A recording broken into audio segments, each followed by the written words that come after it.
ನಾವು ಆ ಕೇಳ್ಮಟ್ಟಕ್ಕೆ ಇಳಿಯಲ್ಲ, ಯಾಕಂದ್ರೆ ನಮ್ಗೆ ಒಂದು ವ್ಯಕ್ತಿತ್ವ ಐತೆ. ಕಾಲ್ ಹೇಳಿದ್ರೆ ಯಾವತ್ತು ಕಾಲ್ ಕೆಳಗಡೆ ಇರ್ತಾರೆ ಅಂತ. ನಮ್ಮಲ್ಲಿ ಒಂದಿಷ್ಟ ಆಗುತ್ತೆ, ನನ್ನಲ್ಲಿ ಒಂದಿಷ್ಟ ಆಗುತ್ತೆ. ನಾನು ಚಾಲಕನ ಕೆಲಸ ಮಾಡಬೇಕು, ಡಾಕ್ಟರ್ ಕೆಲಸ ಮಾಡಬೇಕು. ಎಲ್ಲರೂ ಒಂದೇ ಕೆಲಸ ಮಾಡೋಕ್ಕಾಗಲ್ಲ. ಎಲ್ಲರೂ ಒಂದೇ ಕೆಲಸ ಮಾಡಿದಾರೆ ಅಂದ್ರೆ ನೀವು ಸೋತಿದ್ದೀರ ಅಂತ ತಾನೇ ಲೆಕ್ಕಾಚಾರ. ಇದ್ರಲ್ಲೇ ಅರ್ಥ ಆಗುತ್ತೆ ನೋಡಿ. 24 ಕ್ಯಾರೆಕ್ಟರ್ನಲ್ಲಿ ಹಾಕಿದ್ದು ಯಾವುದೋ ಒಂದು ಕ್ಯಾರೆಕ್ಟರ್ ಮೇಲೆ ಬಂದಿದೆ ಅಂದ್ರೆ ಅವ್ರ ವ್ಯಕ್ತಿತ್ವ ಎಲ್ಲರಿಗೂ ಇಷ್ಟ ಆಗಿದೆ ಅಂತ ಅರ್ಥ. ಓಕೆನಾ. ಗಿಲ್ಲಿ ನಟರ ಮನರಂಜನೆ ಹಾಗೂ ನಗ್ಸಿರೋದಕ್ಕೆ ಹಾಕಿರುವಂತಹ ಒಂದು ಕೊಡುಗೆ. ಓಕೆನಾ. ಎಲ್ಲರೂ ಹೇಳ್ತಾರೆ ದುಡ್ಡು ಕೊಟ್ಟರು. ನಮ್ಮ ಡಿ ಬಾಸ್ ಅಭಿಮಾನಿ, ಮೊದಲಾಗಿ ಅವರು ಡಿ ಬಾಸ್ ಅಭಿಮಾನಿ. ಆ ಡಿ ಬಾಸ್ ಅಭಿಮಾನಿಗೆ ನಾವು ಯಾವ ಥರ ಪ್ರೀತಿ ವಾತ್ಸಲ್ಯ ಕೊಡಬೇಕು ಅದು ನಮಗೆ ಗೊತ್ತಿದೆ. ಓಕೆನಾ. ನಾನು ನೆಲಮಂಗಲದಿಂದ ಬಂದಿರೋದು ರ್ಯಾಲಿ ನೋಡೋಕ್ಕೆ ಅಂತ. ಇವತ್ತು ಡ್ಯೂಟಿ ಬಿಟ್ಟು ನಮ್ಮ ಸ್ನೇಹಿತನ ಜೊತೆ ನಮ್ಮ ಪ್ರತಾಪ್ ಅವರು ಬಂದಿದ್ದಾರೆ. ಬನ್ನಿ ಬಾಸ್, ಬನ್ನಿ ಇವರು ನಮ್ಮ ಪ್ರತಾಪ್ ಅವರು ಅಂತ. ಇವರು ಕೂಡ ಕ್ಯಾಬ್ ಓಡಿಸೋದು. ಇವ್ರ ಜೊತೆ ನನ್ನ ರ್ಯಾಲಿ ಹೋಗ್ಲೇಬೇಕು ಅಂತ ಹಠ ತಟ್ಟಿ ಇಲ್ಲಿಗೆ ಬಂದಿರೋದು. ಇವಾಗ ಎಷ್ಟಾಯ್ತು ಸರ್ ಟೈಮ್ ಎಷ್ಟಾಯ್ತು? 8:30 ಆಯ್ತು. ಅಲ್ಲಿ 1:30 ಬಿಟ್ಟಿದ್ವಿ, ಇಲ್ಲಿ 8:30 ಗಂಟೆ ಇನ್ನೂ ಇದ್ದೀನಿ. ನೋಡ್ಬೇಕು ಅಂತ ಅವ್ರ ತಂದೆ ತಾಯಿನ ಮಾತಾಡ್ಸ್ಕೊಂಬಂದೆ, ಮನೆಗೆ ಹೋಗಿದ್ದೆ. ಆರಾಮಾಗಿದ್ದಾರೆ ಸರ್, ಎಲ್ಲ ಓಕೆ ಐತೆ, ಏನೋ ಹೆದರ್ಕೊಳ್ಳೋ ಅವಶ್ಯಕತೆ ಇಲ್ಲ. ನಾನು ಅಶ್ವಿನಿ ಗೌಡ ಅವ್ರಿಗೆ ಒಂದು ಮಾತು ಹೇಳಕ್ಕೆ ಇಷ್ಟಪಡ್ತೀನಿ. ಏನಂತ ಗೊತ್ತಾ, ಅವರು ಗೆಲ್ಲೋರು ಅವ್ರ ಮಾತಿಂದ ಅವರು ಗೆಲುವಿನ ಪಟ್ಟ ಕೇಳಿಕೋಯ್ತು ಅಷ್ಟೇ. ಓಕೆನಾ. ಮನರಂಜನೆ ಬೇಕು, ಮನರಂಜನೆ ಕೊಟ್ಟವ್ರೆ. ಅಲ್ಟಿಮೇಟ್ 100% ಎಂಟರ್ಟೈನ್ಮೆಂಟ್ ಕೊಟ್ಟವ್ರೆ. ಅವರು ಗೆಲುವನ್ನ ತಗೊಂಡವ್ರೆ. ಇಷ್ಟೇ ಸರ್. ಇನ್ನೇನಾದರೂ ಕೇಳಿ ಸರ್, ನಾನು ಹೇಳ್ತೀನಿ ಸರ್. ಈಗ ರಕ್ಷಿತಾಗೆ ಸೆಕೆಂಡ್ ಪ್ಲೇಸ್ ಕೊಟ್ಟಿದ್ದು ಓಕೆನಾ? Okay sir, deserving candidate, runner up. Okay sir. Ashwini third ಕೊಟ್ಟಿದ್ದು ಓಕೆ, ಪರವಾಗಿಲ್ವಾ? ಅವರು ಸೆಕೆಂಡ್ ಬರಬೇಕಾಗಿತ್ತು. ಅವ್ರ ಮಾತಿಂದ ಅವರು ಕೆಳಗಡೆ ಹೋದ್ರೆ ಹೊರತು ಯಾರು ಅವ್ರನ್ನ ಕೆಳಗಡೆ ಇಟ್ಟಿಲ್ಲ. ಅವರೊಬ್ರು ಕರ್ನಾಟಕ ರಕ್ಷಣಾ ವೇದಿಕೆಯಲ್ಲಿ ಕೆಲಸ ಮಾಡ್ತವ್ರೆ. ಕನ್ನಡ ಭಾಷಾಭಿಮಾನ ಐತೆ, ಕನ್ನಡಿಗರ ಮೇಲೆ ಪ್ರೀತಿ ಐತೆ. ಅವ್ರ ಮಾತುಗಳಿಂದ ಅವ್ರ ಕೆಳಗೆ ಹೋದ್ರೆ ಹೊರತು ಯಾರು ಕೂಡ ಅವ್ರನ್ನ ಕೆಳಗಡೆ ಹಾಕಿಲ್ಲ. ಓಕೆನಾ. ನಮಗೂ ಕೂಡ ಗಿಲ್ಲಿ ಅವ್ರು ಇವತ್ತು ಗೆದ್ದಿಲ್ಲ. ಬಿಗ್ ಬಾಸ್ ಪ್ರಾರಂಭವಾಗಿ 2ನೇ ವಾರಕ್ಕೆ ಎಲ್ಲಾರ ಮನಸ್ಸನ್ನು ಗೆದ್ಬಿಟ್ರು. ಓಕೆನಾ.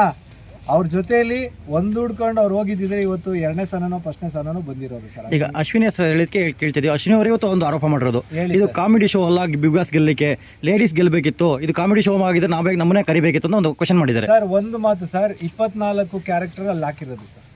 ನಿಮ್ಮಲ್ಲಿ ಒಂದಿಷ್ಟ ಆಗುತ್ತೆ, ನನ್ನಲ್ಲಿ ಒಂದಿಷ್ಟ ಆಗುತ್ತೆ. ನಾನು ಚಾಲಕನ ಕೆಲಸ ಮಾಡಬೇಕು, ಡಾಕ್ಟರ್ ಕೆಲಸ ಮಾಡಬೇಕು. ಎಲ್ಲರೂ ಒಂದೇ ಕೆಲಸ ಮಾಡೋಕ್ಕಾಗಲ್ಲ. ಎಲ್ಲರೂ ಒಂದೇ ಕೆಲಸ ಮಾಡಿದಾರೆ ಅಂದ್ರೆ ನೀವು ಸೋತಿದ್ದೀರ ಅಂತ ತಾನೇ ಲೆಕ್ಕಾಚಾರ. ಇದ್ರಲ್ಲೇ ಅರ್ಥ ಆಗುತ್ತೆ ನೋಡಿ.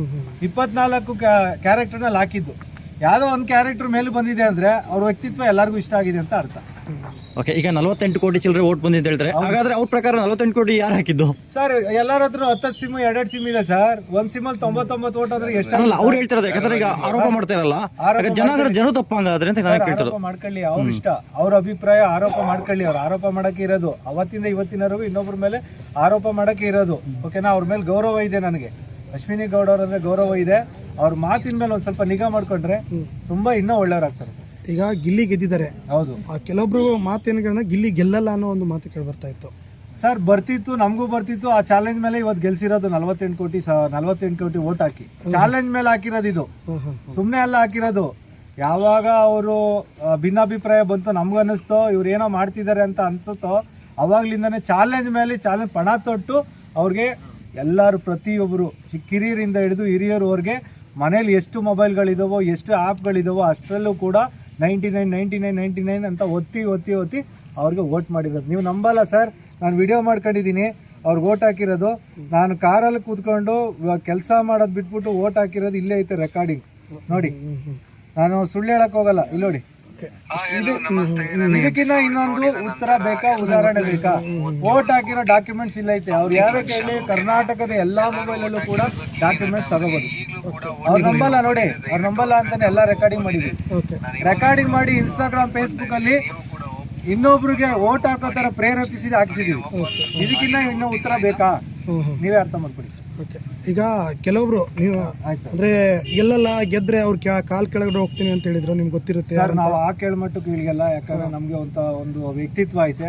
ಅವ್ರು ಬೇಕಾದ್ರೆ ನುಗ್ಕೊಳ್ಳಿ, ನಾವು ನುಗ್ಸಕ್ ರೆಡಿ ಇಲ್ಲ ಅವರು. ಸರ್ ಕಾಶಿನಾಥ್ ಅವ್ರು ಒಂದು ಮಾತು ಹೇಳಿದ್ರು, ಕಾಲ್ ಹೇಳಿದ್ರೆ ಯಾವತ್ತು ಕಾಲ್ ಕೆಳಗಡೆ ಇರ್ತಾರೆ ಅಂತ. ಕಾಶಿನಾಥ್ ಅವ್ರು ಗೊತ್ತಾ ಸರ್? ಉಪೇಂದ್ರ ಅವರ ಡೈರೆಕ್ಟರ್, ರಿಯಲ್ ಸ್ಟಾರ್ ಉಪೇಂದ್ರ ಅವರ ಗುರುಗಳು. ಅವ್ರೊಂದು ಮಾತು ಹೇಳಿದ್ರು, ಅವತ್ತು ಕಾಲ್ ಹೇಳಿಯವ್ರು ಯಾವತ್ತು ಕಾಲ್ ಕೆಳಗಡೆ ಇರ್ತಾರೆ ಹೊತ್ತು ಮೇಲಕ್ಕೆ ಬರೋಕ್ ಚಾನ್ಸೇ ಇಲ್ಲ. ಇನ್ನೊಂದು ಹೇಳಿದ್ರು ಗಿಲ್ಲಿ ಫ್ಯಾನ್ಸ್ ಎಲ್ಲ ಸ್ಲಮ್ಮು ಅಂತ ಒಂದು ಹೋಲಿಕೆ ಮಾಡಿದ್ರು. ಸರ್ ಇವತ್ತು ಯಾವುದೇ ಒಬ್ಬ ವ್ಯಕ್ತಿ ದೊಡ್ಡವನಾಗಬೇಕಂದ್ರೆ ಸ್ಲಮ್ಮಿಂದನೇ ಬರಬೇಕು ಸರ್. ಯಾರು ಒಬ್ಬ ಉತ್ತಮ ಮಟ್ಟಕ್ಕೆ ಹೋಗೋಕ್ಕಾಗಲ್ಲ. ಇವತ್ತು ಯಾರ್ಯಾರು ಹೀರೋಗಳಾಗಿದ್ದಾರೋ ಸರ್, ಅವ್ರ ಕೆಳಗಡೆ ಮಟ್ಟಕ್ಕೆ ಫಸ್ಟು ಫಿಲಮ್ ರಿಲೀಸ್ ಆದಾಗಲೂ ಎಲ್ಲರ ಮುಖನೂ ನೋಡಿದ್ದು ಅವರೇನೆ ಸರ್. ಇವಾಗ ಬೆಳೆದಿದ್ದಾರೆ ಅಂತ ಏನೆಲ್ಲ ಮಾತಾಡೋದಲ್ಲ, ಅವರು ಕೂಡ ಪ್ರಾರಂಭದಲ್ಲಿ ಇದೇ ತರ ಇದ್ದಿದ್ದು, ಇವಾಗ ಬೆಳೆದಿದ್ದಾರೆ ಅಷ್ಟೇ. ಸ್ಲಮ್ನವರು ವೇದಿಕೆ ಮೇಲೆ ಮೆರವಣಿಗೆಯಾಗಿ ಬಂದ, ಸ್ಲಮ್ ಅಂದವರು ನಾಯಿ ಹಿಡ್ಕೊಂಡು ಮೆರವಣಿಗೆಯಾಗಿ ನಿಂತವ್ರೆ. ಸರ್ ಇದು ಈ ವಿಜಯ ಯಾತ್ರೆಲಿ ಆ ಒಂದು ಏನಂತಾರೆ ಡಸ್ಟ್ಬಿನ್ ಬೇಡ, ಕೆಲ್ಸಕ್ಕೆ ಬರ್ದ ವ್ಯಕ್ತಿ ಬಗ್ಗೆ ಮಾತಾಡೋದು ಬೇಡ. ಇವತ್ತು ಉತ್ಸವ ನಡೆದೈತೆ, ಖುಷಿ ಪಡೋಂತ ವಿಚಾರ. ದೇವಸ್ಥಾನದ ಮುಂಗಡೆ ನಿಂತಿದೀವಿ, ಅಂತ ವ್ಯಕ್ತಿ ಬಗ್ಗೆ ಮಾತಾಡಿದ್ರೆ ಈ ತಣ್ಣನ ಹೊತ್ತಲ್ಲಿ ನಮ್ಗೆ ಅವಮಾನ. ಸರ್ ಇನ್ನೊಂದು, ಈಗ ಮೊನ್ನೆ ಬಿಗ್ ಬಾಸ್ ಮನೆ ಮುಂದೆ ನಿನ್ನೆ ಬರೀ ಗಿಲ್ಲಿ ಕಾವ್ಯ ಕಟೌಟ್ ಬಿಟ್ರೆ ಬೇರೆ ಸ್ಪರ್ಧಿ ಒಂದೇ ಒಂದು ಕಟೌಟ್ ಇರಲಿಲ್ಲ. ಇದ್ರ ಬಗ್ಗೆ ಏನ್ ಹೇಳ್ತೀರಾ? ನೀವೇ ಇದು ಅರ್ಥ ಮಾಡ್ಕೊಳ್ಳಿ ಸರ್, ಅವ್ರ ಮನ್ಸಿಗೆ ಗೆದ್ದಿದ್ದಾರೆ ಸರ್. ಪ್ರೀತಿ ಅಭಿಮಾನದಿಂದ ಬಂದಿರೋದು, ಯಾವುದೇ ದುಡ್ಡು ಕೊಟ್ಟು ತಗೊಂಡಿರೋದಲ್ಲ. ಮನ್ಸನ್ನ ಗೆಲ್ಬೇಕು ಫಸ್ಟು. ಯಾವುದೇ ಇವಾಗ ನಮ್ಮ ಡಿ ಬಾಸ್ ಕೂಡ ಅಷ್ಟೇ, ಮನ್ಸನ್ನ ಗೆದ್ರು ಅವತ್ತು ಟಾಪಲ್ಲಿ ಬಂದರು.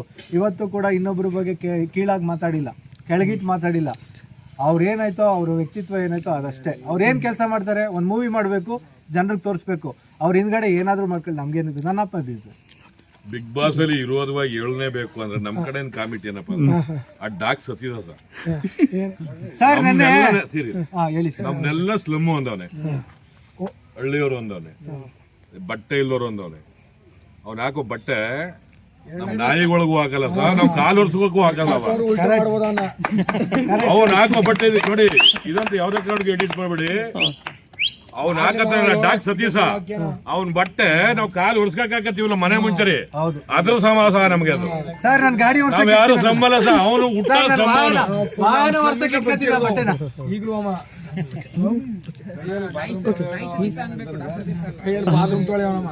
ಹೇಳಿ ಸರ್. ಬನ್ನಿ ಬನ್ನಿ ಅಣ್ಣ. ಮುಂದೆ ಬನ್ನಿ ಬನ್ನಿ ಬನ್ನಿ ಬನ್ನಿ ಬನ್ನಿ ಮುಂದೆ ಬನ್ನಿ ಹೇಳಿಣ. ಹೇಳಿ ಬಾತ್ರೂಮ್ ನ ಕೈಯಲ್ಲಿ ತೊಳೆಯೋರು ಸ್ಲಮ್ ಅವರ ಹೇಳಿ ಸರ್. ಬ್ರಷ್ ಅಲ್ಲಿ ತೊಳೆಯೋರು ಸ್ಲಮ್ ಅವರ ಯಾರು ಹೇಳಿ? ತೊಳಿಸಿದವರು ಗಿಲ್ಲಿ, ತೊಳೆದವನು ಡಾಗ್.